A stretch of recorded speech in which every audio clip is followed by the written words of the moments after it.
Ndabahaye mwaramutse mwese canke mwiriwe bivanye naho buri umwe aherereye banywanyu mudateba kubana natwe ngaha kuri mbonesha kure imwe rugende bashyikiriza amakuru atosoye abarabana n'umutekano politike ubanye n'amakungu ndetse n'ubuzima bwa munsi bw'abanyagihugu. Ni mu gihe habura iminsi mike ngo nyakubahwa perezida wa Repubulika y'u Rwanda Paul Kagame ahure na Son Excellence Tshisekedi Tshilombo Tshisekedi yatangiye gusabwa ibintu bikomeye kugira ngo ashyire ukuri hanze avuge byose nkuko rero bigaragara, bikaba rero bibije mu gihe amaze iminsi yumvikana amakuru agaragaza ko ibiri kugenda biganirwaho bishobora kuzaba umusemburo wo kurangiza ibibazo, ariko abandi bakagaragaza inzitizi. Kuri ubu rero perezida Tshisekedi akaba rero yakomeje kugenda asabwa byinshi kutangaza ibikubiye muri aya masezerano, bikaba rero bisabwe na bamwe mu banyapolitike by'umwihariko barimo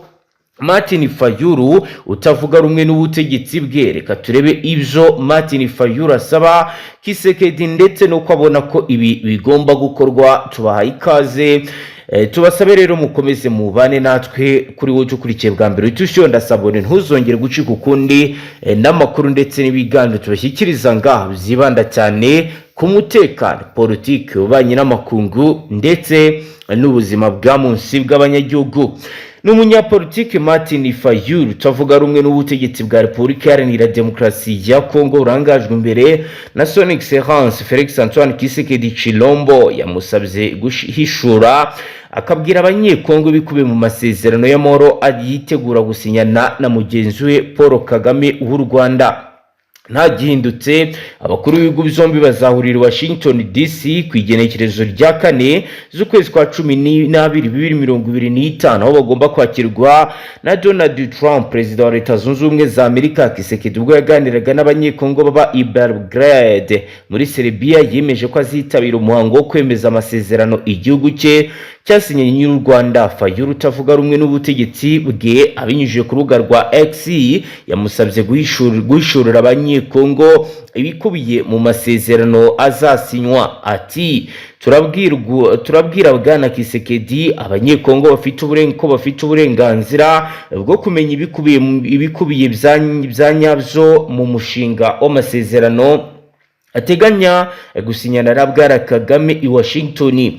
Ntimugasinye amasezerano ashobora kubangamira ubusugire bwa Kongo. Kaba rero ari ubutumwa Martin Fayulu yatangaje Tshisekedi mu byo yijeje abanyekongo nuko mu bizamujyana i Washington atari ibyo kuvanga ingabo na Kongo, ingabo za Kongo n'imitwe yitwaje intwaro. Yakomeje agira ati kubijyanye n'amasezerano yo guhuza ubukungu bw'akarere mumenye ko nta gishya kirimo. Kwishyira hamwe mu karere nibyo nifuza kuva nagera ku butegetsi, ariko abaduteye icyuma mu mugongo muri 2022.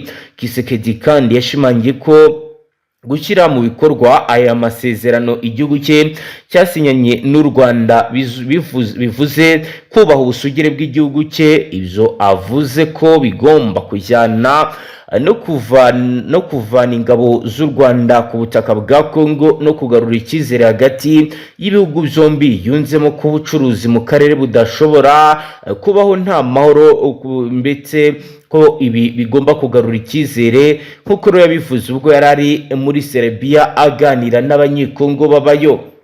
Nubwo rero bimeze gutya urugendo rwo ruracyakomeje ndetse bikaba rero ari byo avuga. Aya magambo ya Tshisekedi akabaje mu gihe umuryango mpuzamahanga ukomeje gushishikariza Repubulika Iharanira Demokarasi ya Kongo n'u Rwanda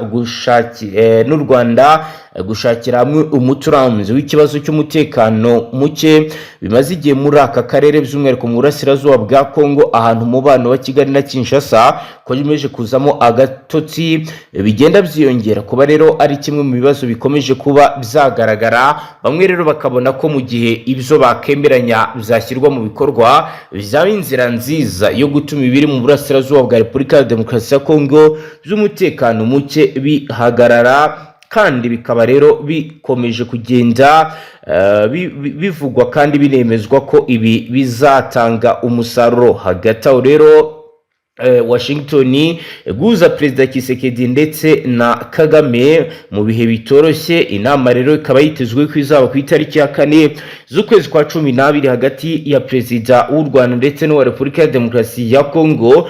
Nkuko rero bigaragara, ikaba rero ari inama iri ku rwego rwo hejuru mpuzamahanga, ariko ikaba rero iri kuba mu bihe by'akajagari kubera impungenge za politike n'umutekano muri Repubulika Iharanira Demokarasi ya Kongo. Iyi nama rero yashyizwe ku murongo w'Abanyamerika, kabigamije kwemeza amasezerano yasinywe mu kwezi kwa gatandatu uyu mwaka no gushyira mu bikorwa gahunda y'ihuriro ry'ubukungu mu karere. Washington ikaba ikomeje gukora ibishoboka byose kugira ngo haboneke ubwumvikane hagati ya Kinshasa na Kigali, bashyire imbere umutekano mu burasirazuba bwa Kongo kugira ngo hubakwe isoko ry'amabuye y'agaciro yo mu bwoko bwa cobalt, copper, lithium ndetse na tantalum. Nkuko rero bigaragara, ariko intambara n'imiterere ya politiki biracyari imbogamizi. Nta bikorwa bifatika byakozwe mu guhashya umutwe FDLR, kimwe mu byari byitezwe mu masezerano yo mu kwezi kwa 9. Perezida Paul Kagame yavuze i Kigali ko u Rwanda rudafite uruhare mu gutinza ibikorwa bya M23, yongere ko Kinshasa igomba kubahiriza ibyo yemeye. Ku ruhande rwa Kongo, umuvugizi wa leta bwana Patrick Muyaya yavuze ko uruhare rwa Tshisekedi ruzashingira ku gukuraho igisirikare cy'u Rwanda mu gihugu cye nk'intambwe ikomeye mu gukemura ibibazo by'umutekano no gusubiza icyizere hagati y'impande zombi. Perezida Tshisekedi yongeye kubahiriza amasezerano bisaba amahoro, ubusugire bw'igihugu ndetse n'icyizere. Nk'uko ibintu byifashe ubu, guhura kwa Tshisekedi na Perezida Paul Kagame bikaba bigaragaza ikintu gikomeye ku ruhare rukomeye ku mahoro arambye. Nk'uko rero abasasanguzi mu bya politike n'umutekano bamaze igihe kinini bakagaragaza ko ibi mu gihe bizakorwa bishobora guhita bituma umutekano wongera ukagaruka. Kuri ubu rero bikaba rero bikomeje kugenda bigaragaza ko ibintu bitoroshye, mu gihe rero raporo nshya ivuga ko abasirikare b'Urundi bakomerekeye ku rugamba boherezwa kure gato, abapfuye bagashyingurwa mu mashyamba. Amakuru akomeje guturuka mu bice bya Kirungutwe, Kasika no muri Mwenga mu ntara ya Kivu y'Amajyepfo aragaragaza ko abasirikare b'Abarundi bakomerekeye mu mirwano yo muri ibi bice boherejwe mu mujyi wa Kisangani muri teritwari ya Walikale mu ntara ya Kivu y'Amajyaruguru. Isoko rituruka mu nzego z'umutekano muri kariya gace ryemeza ko abasirikare bajyanwe ku gahato mu buryo bwafashwe nk'ubugamije kubavuriza kure yahabereye imirwano aganisha ku mubare w'ibyatangajwe n'uruhande rwa AFC nk'uko amakuru ahari abigaragaza. By'umwihariko raporo zivuga ko abasirikare b'u Burundi baguye mu mirwano batigeze basubizwa iwabo. Amakuru avuga ko bamwe bashyingurwa mu mashyamba ari mu maboko y'ingabo za leta, abandi bakajugunywa mu bihuru no mu misozi mu buryo busa nk'uburindagiza amakuru y'urupfu rwabo. Abaturage muri ivyo bice babwiye itangazamakuru ko bakomeje gusanga imirambo y'ingabo z'u Burundi mu bihuru, bikaba bikomeje kubatera impungenge n'akaduruvayo mu buzima bwabo bwa buri munsi. Kugeza ubu nta tangazo na rimwe yemewe ryatanzwe n'ubuyobozi bwa Repubulika ya Demokarasi ya Kongo cyangwa se ury'u Burundi ku birego bikomeje gukwirakwira ku mbuga nkoranyambaga zitandukanye. Abasasanguzi ku by'umutekano muri aka karere bavuga ko ibi birego bishya bikomeza kongera urujijo ku ruhare rw'ingabo z'amahanga mu burasirazuba bwa Kongo, akarere kamaze imyaka myinshi karangwamo intambara, umutekano muke n'icuraburinde, kutubahiriza uburenganzira bwa muntu n'ibindi. Bongeye ko niba ibi byemejwe n'impande bireba byaba ari ikimenyetso cy'ubusumbane no kudaha agaciro ubuzima bw'abasirikare boherezwa ku rugamba mu butumwa bwo gufasha Repubulika ya Demokarasi ya Kongo ndetse no gushyira igitutu kuri guverinoma zombi mu gusobanura uko imirwano iyobowe ndetse n'imibereho y'ingabo ziri kuri uru rugamba nk'uko bigaragara. Gukora inshingano zayo uko bikwiye aho izaba isabwa hose mu rwego rwo gusigasira amahoro n'umutekano mu karere.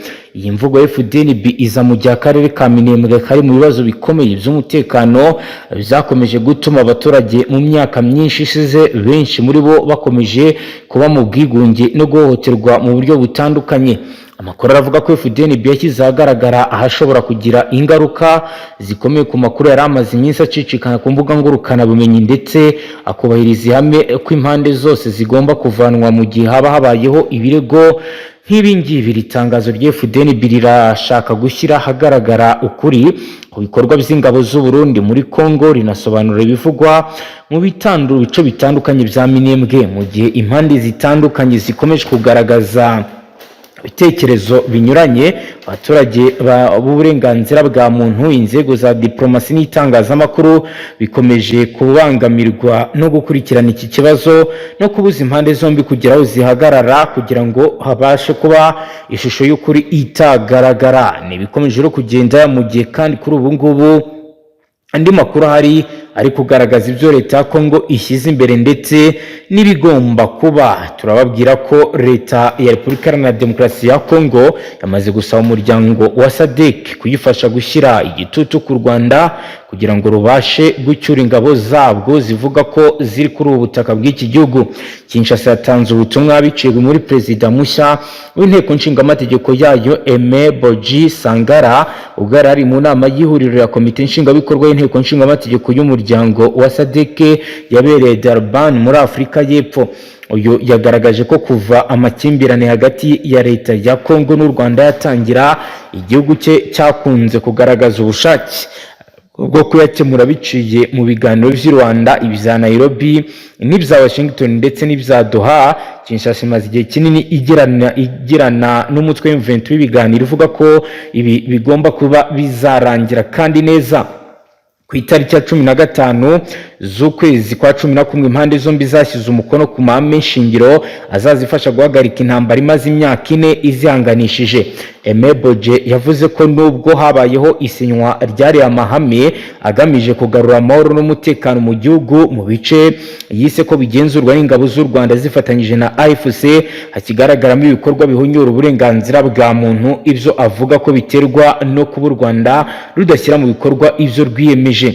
Yagize ati nubwo impande zombi zemeranyije gutanga agahenge, ingabo z'u Rwanda na M23 ntibahagaritse kugaba ibitero mu bice bizwi nko mu duce dukorerwamo ubucukuzi bw'amabuye y'agaciro. Ni ibintu twamagana buri munsi. Hejuru y'ibyo ingabo z'u Rwanda ndetse ziza gutwara amabuye mu burasirazuba bw'igihugu cyacu. Boji rero yavuze ko ibiri kubera mu burasirazuba bwa Kongo bisaba SADC ubushishozi bwinshi, asaba ko uyu muryango gufasha Repubulika ya Demokarasi ya Kongo mu gushyira igitutu ku Rwanda. Ati ni ikibazo gisaba ubushishozi bwa SADC. Niba uyu munsi hari ibiganiro bya Washington, niba ukubera ko u Rwanda rwanze kubahiriza ibyo rwari rwiyemeje, u Rwanda rwanze kwitabira inama yari yateguwe na perezida wa Angola wari umaze igihe kirekire akora kugira ngo tubone amahoro, ariko birangira perezida Kagame yashatse kutitabira. Akaba ari ibyatangajwe aho yakomeje agira ati turasaba inteko ya SADC gukoresha ingufu zayo za diplomasi mu gushyira igitutu ku Rwanda kugira ngo rwubahirize ibyo rwiyemeje ndetse no gushyira mu bikorwa umwanzuro w'2773 w'akanama k'amahoro k'umutekano ka Loni rusaba kuva ku butaka bwa Kongo nta mananiza. Kugeza ubu u Rwanda ntirwemera ko hari ingabo rufite ku butaka bwa Kongo, gusa rwemeza ko rwafashe ingamba z'ubwirinzi mu rwego rwo kurinda ko Kinshasa n'abafatanyabikorwa bayo bahungabanya umutekano w'u Rwanda. Minisitiri w'ububanyi n'amahanga w'u Rwanda Ambasaderi Vincent Uwingirehe aherutse gushimangira ko ziriya ngamba zashyizweho ari uko zizavaho, ari uko leta ya Kongo yemeye gusenya umutwe w'abajenosideri wa FDL nk'uko bisabwa n'amasezerano i Washington. Akaba ari byo yagaragaje ko bigomba kuzakorwa mu gihe uyu mutwe uzaba wamaze gusenywa, kuko ari ikibazo gikomeye kubirebana n'umutekano. Naho mu yandi makuru reka tubabwire ko AFC yamaze gutanga ibijyanye n'ibigomba kuba, aho benshi bifuza ko ikibuga cy'indege cyafungurwa. AFC yamaganye urwitwazo rwa Kinshasa rw'ibikorwa byihutirwa by'ubutabazi mu bice igenzura. Hari kuwa gatatu ku itariki ya 26/2025 mu kwa 11 mu kiganiro n'abanyamakuru Goma, AFC yamaganye ibikomeje gutangazwa na Kinshasa, ishimangira ko nta bikorwa byihutirwa by'ubutabazi bikenewe mu turere M23 igenzura, ishimangira ko ikibazo cya nyacyo kiri mu turere tugenzurwa n'ubutegetsi bwa Kinshasa, nk'uko rero babivuze bagaragaza uko ibi bigomba kuba byarangira. Bane mu bayobozi bakuru b'uyu mutwe, Fanny Kanyembe wo mu rwego rushinzwe imari, Chantal Murekatete umujyanama wa guverineri wa Kivu y'Amajyaruguru, Fred Ndongozi umujyanama wa guverineri Kivu y'Amajyepfo, na Lawrence Kanyuka umuvugizi w'uyu mutwe, batanze raporo yo kuvuguruza ishyigikiwe n'imibare ivuguruza mu buryo butaziguye raporo ya guverinoma. AFC ati uduce twabohowe ntabwo turi mu bibazo, ni Kinshasa yitwaza imvugo y'ubutabazi muri gahunda yayo bwite ya politike. Kinshasa ihimba ikibazo.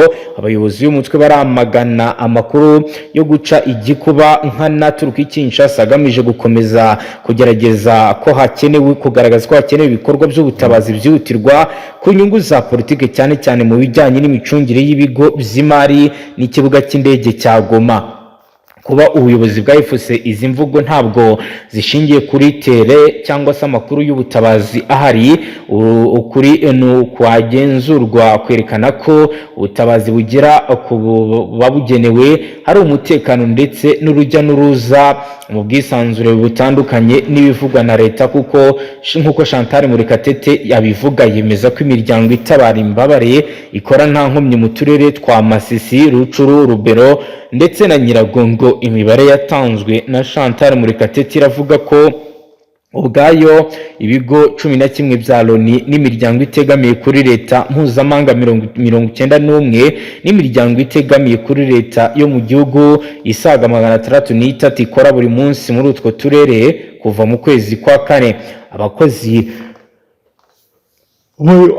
b'ubutabazi 2966 baratambutse mu bwisanzure kandi batanze imfashanyo nini, zikaba rero yaragitangwa nta nkomyi, imisoro itemewe cyangwa se iterabwoba byose bikaba byarahagaritswe, nk'uko rero babigaragaje mu kiyago bagiranye n'itangazamakuru.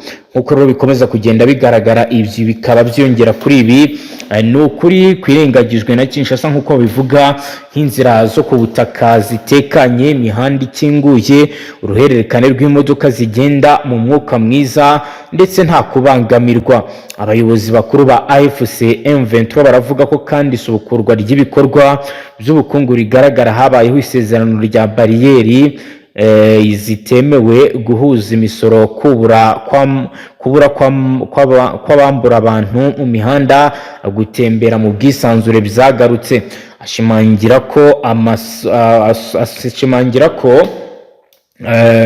amasoko yuzuye kandi abona ibicuruzwa, ndetse akaba no gukemura uturere tukigenzurwa na Kinshasa ibiciro n'ibiribwa ngo ariho bihanitse, ndetse agaragaza ko bakeneye nabo kuba banabyohereza. Igihe cy'ifatwa ryaho bagenzura abantu barenga 576 bavanwe mu byabo bariyandikishije mu turere twibasiwe. Muri iki gihe inkambi bari barimo hafi ya zose zarazimye mu buryo busanzwe, imiryango isubira mu ngo zabo, ibintu bidasanzwe cyane cyane mu bihugu bifite umubare munini w'abaturage. Kuri AFC uku gutaha ku bwinshi ni ikimenyetso simusiga cyerekana ko umutekano wifashe neza. Gufunga banki politike ntabwo ari ubuntu. Abayobozi baramagana ifungwa rya banki mu turere twabohowe, bavuga ko ari abarwanyi ba Kinshasa, nk'uko AFC bivuga. Iki ni icyemezo gica intege ingo, ubucuruzi, imiryango itegamiye kuri leta ndetse n'ubukungu bugahura n'ibibazo bikomeye. Ubwo yabazwaga ku bijyanye no gufungura ikibuga cy'indege cya Goma, AFC yavuze ko yari gahunda ya politike yihishe mu butabazi bwihutirwa. Abayobozi ba AFC baragaragaza ko nta bikorwa byihutirwa by'ubutabazi bihari bisobanura. Imihanda irakora, imfashanyo ziratambuka, n'abakozi bashinzwe ubutabazi barakora. Kuri bo rero igitutu mpuzamahanga cyongerewe ingufu n'ubutegetsi bwa Kinshasa mu buryo bufatika budafite aho buhuriye no kurengera abaturage, nk'uko rero abigaragaza, akagaragaza ko abaturage ibi nta ku nyungu babibonamo. abayobozi bakuru ba AFC barasaba ubu bafatanyabikorwa mpuzamahanga gutekereza neza bakabona ko uturere twabohowe tutakiri ahantu hakenewe ubutabazi bwihutirwa, ahubwo ni agace kari mu nzibacyuho igana ku kugarura ubukungu, kugarura serivisi z'imibereho no kongera kubaka ubuyobozi no gutekanisha uburyo burambye. Ibimaze iminsi bigaragara, ibi akaba ari byo bigaragara muri raporo nk'uko rero bigenda bigaragazwa. Mu bindi bikomeje kugenda bivugwa kandi bikomeye cyane, ntabwo rero twabura kutababwira ibijyanye n'umuryango w'Abashi uri gutabariza ababo bajyanwe n'ingabo z'u Burundi.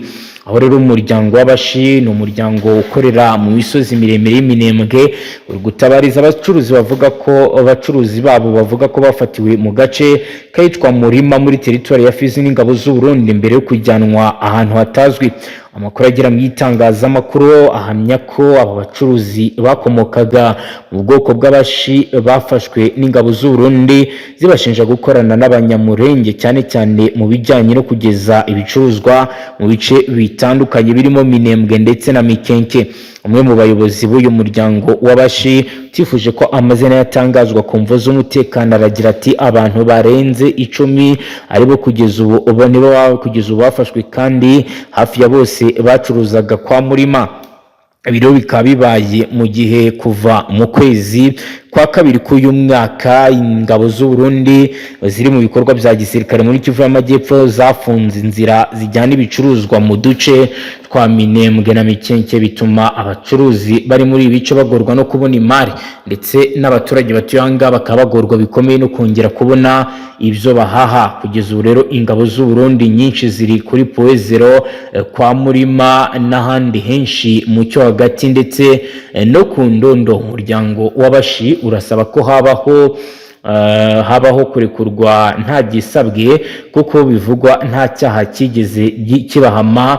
Uyu muryango rero ukavuga ko iyo abacuruzi bakorewe ibyo bakorewe ari ukwamburwa uburenganzira, dore ko banambuwe ibicuruzwa bindi bari bafite harimo n'amatelefoni. Byose rero bikaba ari ibintu kuri ubu ngubu bikomeje kugenda bigaragazwa nk'ikibazo gikomeye bigomba kuba byahita bihagarara. Tubutse ko kugeza ubu ngubu amakuru ahari aragaragaza uburyo ki buri ruhande rukomeje gukora deployment. Iravuga ko mba 23 muri Warikare, Masisi ndetse na Rucuru mu bice bitandukanye bari kongera abarwanyi, mu gihe kandi bitangazwa ko na FDNB na FARDC na Wazalendo nabo bakomeje kugenda bitegura, ndetse hari ibice bimwe na bimwe bamaze iminsi bagaragaza ko byahungabanyirijwe umutekano bikomeye biteguye kujya kubibohora. Ibi byose rero ni ibigaragaza urugamba rukomeye rushobora kuza kuba mu gihe Doha muri Qatar hari ibyagiye bisinywa bisaba ko imirwano ihagarara, ariko si uko bimeze. Ni nuko dusoje rero tubashyikiriza amakuru atosoye arabana n'umutekano, politiki, ububanyi n'amakungu ndetse n'ubuzima bwa munsi bw'abanyagihugu.